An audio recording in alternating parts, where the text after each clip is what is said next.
The Continental Classic continues on AEW for round 2, and it's exactly what you would expect.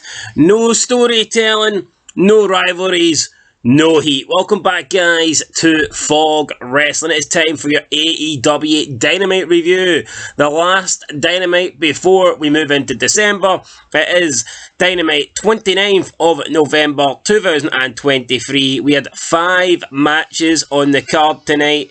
The Continental Classic continued, this time with the Gold League. The Gold League features Jay White, Swerve Strickland, Mark Briscoe, Rush, Jay Lethal and Jon Moxley, and what we get in these Continental Classic matches are essentially just round-robin matches with no storylines, no rivalries, no heat, no nothing. We get nothing exciting. It's just two guys wrestling that we do not care for. Two guys that have no grudges.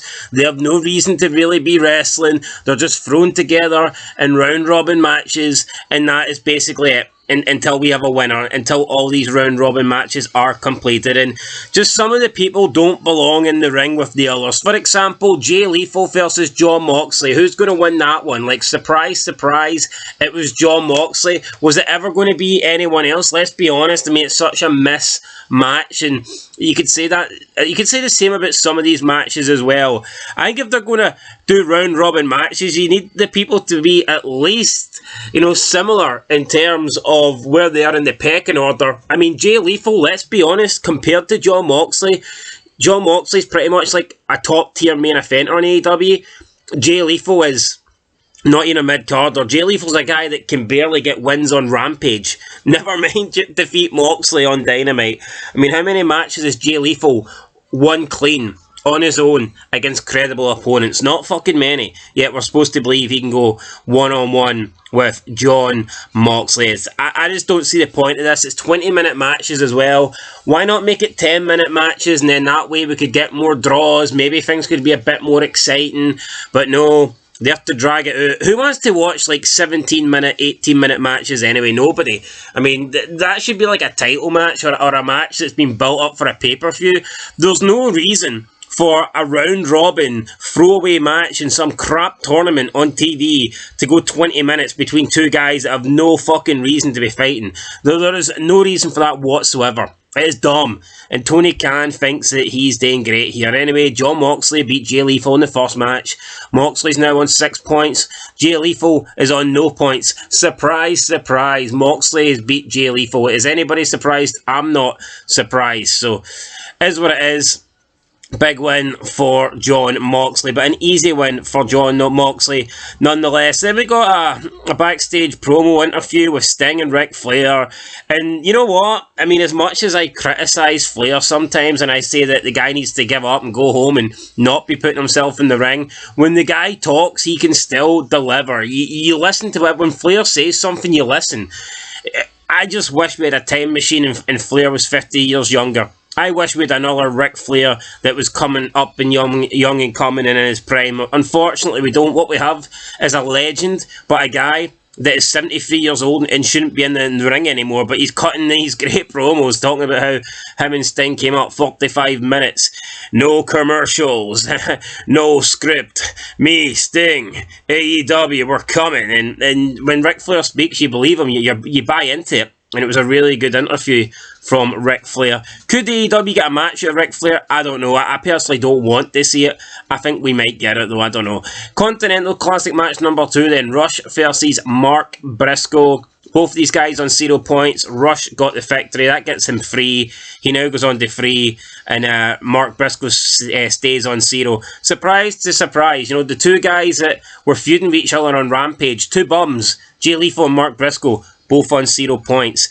We then got MJF coming out with a cane. He basically put over Samoa Joe. He said that Samoa Joe was the first man to prove you don't need to be a big bodybuilder to make it in the company. What a load of piss. Shawn Michaels proved that. Even Bret Hart as much as I don't like the guy, I mean, that's been proven for, like, decades now. We're talking, like, since the 90s. People have been proven you don't need to be a big bodybuilder. You know, those two guys, Michaels and Brett, proved it. Mick Foley proved it when he done it. Then you had, like, Benoit and Guerrero. They came in and, you know, they weren't big 6'6", 300-pound bodybuilders. But this MJF is putting over Samoa Joe as if he's the guy that paved the way for all the non-big bodybuilders. What a load of shite, seriously. And I think there was also a wee dig at CM Punk in there, because he did mention that Samoa Joe came to AEW not to line his pockets. Anyway, speaking of lining your pockets, this next match didn't line anyone's pockets. Wardlow defeated AR Fox. Who cares? No me. Match number 4, Hardy Boys and Brother. Who the fuck's Brother Say? I don't know who this guy is. They defeated Top Flight and Action Andretti. Just a win for the Hardys. No, it wasn't even. It was a win for Top Flight. The Hardys are fucking getting bummed on AEW. Like, what is the point? Why don't the Hardys go back to Impact Wrestling? I know Jeff didn't really leave on the best terms, neither did Matt.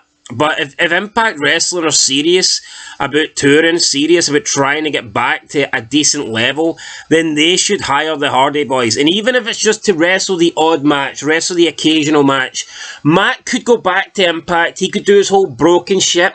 Jeff Hardy could be an attraction, and they could just wrestle, like, I mean, really, really occasionally, like fucking once every 3 months or something like that. There's definitely a good place for the Hardys in TNA, in my opinion. What's the point in them being in AEW? I know they're getting paid that big Tony Khan money, but they're getting absolutely buried in the process. I mean, they lose every fucking match, and I get it, they're not exactly agile, and they're not moving like they were 20 years ago, but come on, the Hardys are better than this. Surely the Hardys are better than losing to Top Flight and fucking Action Andretti. What a joke this is. AEW TBS Championship match up next. Julia Hart took on Imai Sakura, some Japanese chick. Not too sure who she is, but Julia Hart won, so no one's really surprised. Christian Cage came out with security. He called out Edge. He then went on to speak about Edge's family and the fact he grew up with a single mother and he didn't have a father. Christian says that his father was essentially Edge's father. Christian, though, was quick to point out that he's not Adam's father. He is, in fact, Adam's brother. And that he took in Edge. They all took in Edge. They treated Edge like he was a member of the family. And Christian says that Edge's dying mother's last wish was to see them compete again as a team in the ring. So Christian says to Edge, why don't we do it one more time? Me and you, tag team, in the ring. Edge is considering it. Christian goes to attack Edge with the belt. Copeland sees it coming, kicks him low. He says to Christian, nice try, dumbass. And then he says, sleep with that title because next week it's coming home to Copeland. And then he says one more thing, go fuck yourself. So there's Edge being a little bit edgy, pun intended, on AEW television. Look, it was alright. I mean, I like Edge, I like Christian. I think Christian's definitely been the most consistent guy in AEW now for the past, like, year. For me, Christian's easily been the best thing in this company. So, yeah, no, I'm a big fan of Christian.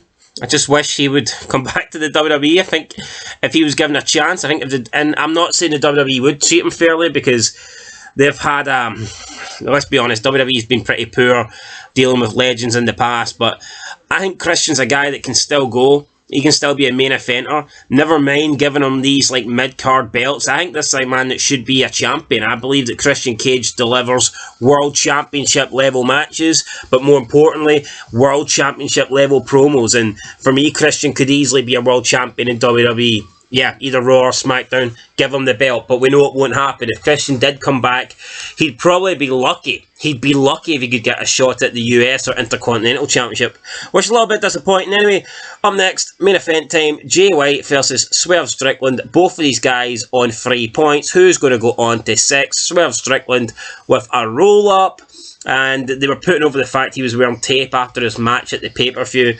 I just don't care. There's no psychology. There's no selling in AEW, so the commentators can try and sell what they want, but unless we see selling in the ring, then it's really hard to buy in to what they're telling us. But, I mean, that was it. That's your end of the show. Swerve Strickland wins. Is Swerve Strickland versus Jay White really a main event worthy match for Dynamite? I personally don't think so.